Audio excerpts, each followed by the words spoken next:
A woman stepped off a cruise ship in broad daylight, sunglasses on, beach bag over her shoulder. 3 blocks from the terminal, 2 men rushed up from behind. 30 seconds later, it was over. Phone gone, bag gone.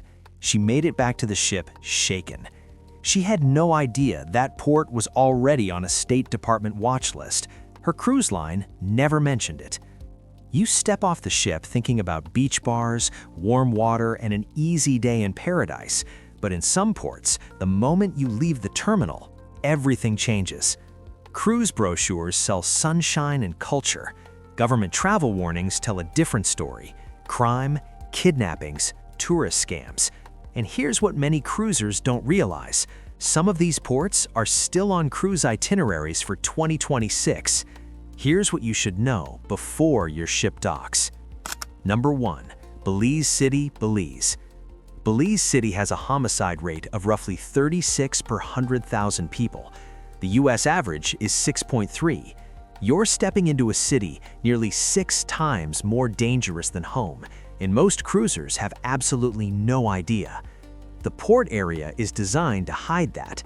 Security guards at the gates, a tidy shopping village inside souvenir stores, restaurants, cold drinks, smiling staff, tour buses in rows. Everything feels controlled and calm. That bubble is completely intentional. Cruise lines built it because the streets outside have struggled with crime for years.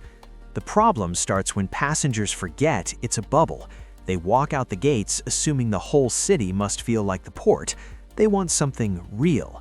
A few blocks turn into a few more. That's where it goes wrong. Daytime robberies have happened within walking distance of the terminal. Not at night, not in obviously rough areas, but mid-afternoon on streets that looked completely normal. Phones snatched, bags grabbed, tourists surrounded just outside the tourist zone. Even crew members who dock here regularly avoid walking the city. That says more than any travel advisory. Belize itself is extraordinary. Cave tubing, jungle boat rides to Mayan ruins, snorkeling on the world's second largest barrier reef.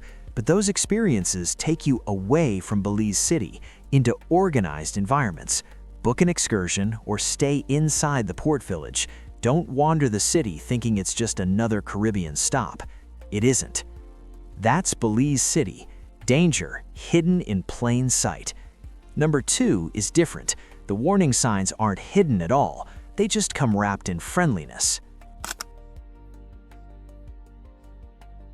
A couple shared their story on a cruise forum. Their ship docked in Montego Bay on a sunny morning. Near the port, a friendly local started chatting. Warm, funny, easy to trust. He mentioned a real Jamaican beach, not the tourist spots, but a hidden local gem. It sounded perfect, so they followed him. 20 minutes later, they were far from the port, far from other tourists, and the mood had shifted. A few more men appeared. No shouting, no sudden threat, just quiet pressure. They handed over their cash and phones, then walked back to the ship, shaken but relieved it hadn't been worse. That's how these situations work. Nothing feels dangerous at first. It starts with friendliness, a better beach, a cheaper drink, a local experience. By the time the energy changes, you're already outside any area where someone would notice or help. Jamaica has one of the highest violent crime rates in the Caribbean. The US State Department has consistently flagged Montego Bay in its travel warnings. And yet, most visitors see reggae, beaches, and easy island vibes because that's what the marketing shows. Jamaica is genuinely beautiful. The mountains, the food, the music, all real. The problem is specific situations tourists walk into without understanding what they are. The pattern repeats. A friendly stranger, an offer better than the ship excursion, a walk away from the crowd. Then things change. Thousands visit Montego Bay safely every year. The difference isn't luck, it's structures. Ship excursions, beach clubs, licensed operators. Safety has a boundary. Following a stranger across it is almost always where the story goes bad. How many people do you think followed a stranger in Montego Bay and thought, this could go wrong? Almost none of them. ROATAN has the same problem, except nobody even talks to you first. Number 3. Roatan, Honduras. Roatan is stunning. Part of the Mesoamerican Barrier Reef, the second largest on Earth. Crystal clear water, world-class diving, you'll see it on Hidden Gems of the Caribbean lists constantly. Beauty doesn't equal safety. The U.S. State Department rates Honduras at level 3, reconsidered travel, one below, do not travel. Honduras ranks among the highest homicide rates globally, and some of that reaches the island. The main tourist areas are more controlled, but Roatan is not the sanitized bubble some itineraries imply. The two biggest traps, scooter rentals and unofficial tours. Scooter rentals looks harmless, small roads, cheap price, adventurous feeling. Then you're on a back road with no other tourists, no phone signal, and no easy way to get help. Unofficial tour operators are the second trap. Someone near the dock offers snorkeling for $40 when the ship charges $100, but unlicensed operators aren't monitored, and if something goes wrong, the cruise line genuinely cannot help you.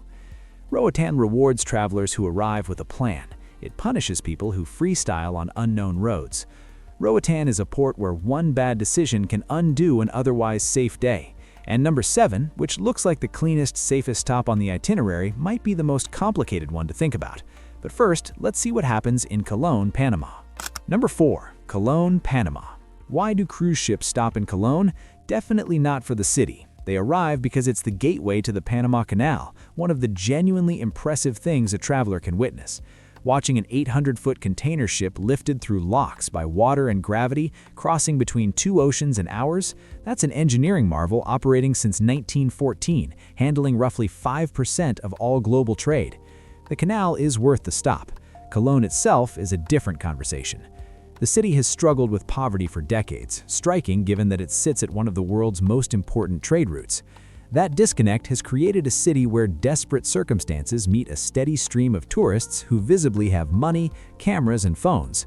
Muggings near the port gates are not rare. Phone snatching is common enough that cruise lines warn passengers verbally at disembarkation briefings before anyone steps off the ship. The crew telling you not to walk around Colón has watched passengers ignore that advice and return missing belongings. Use Colón as a gateway, not a destination. What's the most uncomfortable port you've stepped off into? Drop it in the comments. Your experience might stop another traveler from a bad call. Colón is a port where the crew tells you directly, stay inside. But next up is a port where the State Department uses language reserved for war zones to pull you in. Number 5. Acapulco, Mexico. In the 1950s and 60s, Acapulco was the glamour destination of the Western Hemisphere. Frank Sinatra, John Wayne, Brigitte Bardot, the cliff divers of La Quebrada became iconic. That history is real. The brochure still sells it. Guerrero, the state where Acapulco sits, carries a level 4 do not travel advisory, the highest issued, same classification as active conflict zones. Widespread cartel violence, kidnapping, and homicide rates place Guerrero among the most dangerous regions in the country. In 2023, Hurricane Otis caused catastrophic damage. Cartel groups moved quickly into the chaos. At its peak, Acapulco ranked among the most violent cities in the world, and ships still dock there. Inside the tourist corridor, it looks almost normal.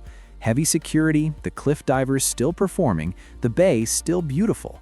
Most passengers reboard without incident. That experience is real, but it exists inside a carefully maintained perimeter. The moment someone freelances outside it, the rules change entirely. Travelers have found themselves in neighborhoods where cartels operate openly. Some turned back, others didn't have that option. Go for the bay, go for the cliff divers, stay on the excursion. Acapulco is a port with a glamorous past and a dangerous present. Nassau has the opposite problem, and it's the one that quietly catches the most people off guard. Number 6. Nassau, Bahamas. Compare two ports. Roatan, travelers arrive cautious, booked excursions, moving with purpose. Most have a safe, great day. Nassau, travelers arrive relaxed, assuming they already know this place, wandering freely like it's a Florida beach weekend extension. Nassau gets roughly 5 times the cruise traffic of Roatan, one of the busiest ports on Earth. And that familiarity is exactly what makes it more dangerous than it looks. When travelers feel like they know a place, even from postcards, they stop making careful decisions. Expensive cameras out, bags unattended at beach bars, unregistered taxis because the driver seemed friendly, and it's Nassau, not somewhere actually risky. Petty theft is more common than the reputation suggests. Pickpocketing is well documented. Scams involving fake tours show up constantly in travel forums. The jet ski situation deserves specific attention. Some operators are legitimate, others have no oversight. And standing on the beach, you cannot tell the difference. The fish fry district is genuinely worth it during the day. Away from the main crowd, things become less predictable in ways that have caught tourists completely off guard. Nassau punishes the traveler who stopped paying attention because they assumed they were basically still in Miami. You're not in Miami. 6 ports, 6 different versions of the same mistake. This last one is different because the cruise line already solved the danger problem for you, and that solution is worth thinking hard about. Number 7. LABADEE, Haiti. LABADEE looks like the best stop on the itinerary. Private beach, mountains rising out of the Caribbean, zip lines over turquoise water, everything clean and polished, operated entirely by Royal Caribbean. Inside the resort, it genuinely looks like paradise. That's the most unsettling thing about it. Haiti carries a level 4 do not travel warning. Kidnapping, gang violence, deep political instability. Since the 2021 assassination of President Jovenel Moïse, powerful gangs have controlled large sections of Port-au-Prince. The UN has described it as one of the most severe humanitarian crises in the Western Hemisphere. LABADEE was built as a workaround. Fences, water barriers, passengers arriving by tender and leaving without ever touching Haitian soil beyond the perimeter. For years, that system worked. But as Haiti's situation has worsened, cancellations have become more frequent. Ships arrive, assess from offshore, and don't dock. Passengers get a brief announcement the stop is canceled, it's a sea day, and most never fully understand why. LABADEE forces an uncomfortable question. What does it mean to vacation inside a fence in a country experiencing a humanitarian crisis? That question doesn't have an easy answer, but you should be asking it before you book, not after you're standing on a private beach wondering why there's security at the perimeter. Most cruises go smoothly.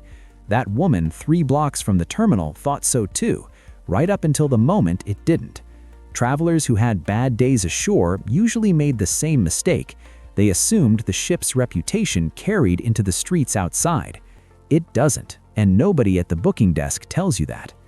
Research before you dock, check advisories, book vetted tours, and when the crew tells you not to wander around a city, believe them.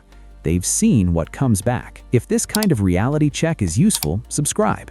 The next video covers some of the biggest mistakes cruisers make. Thanks for watching. Happy cruising.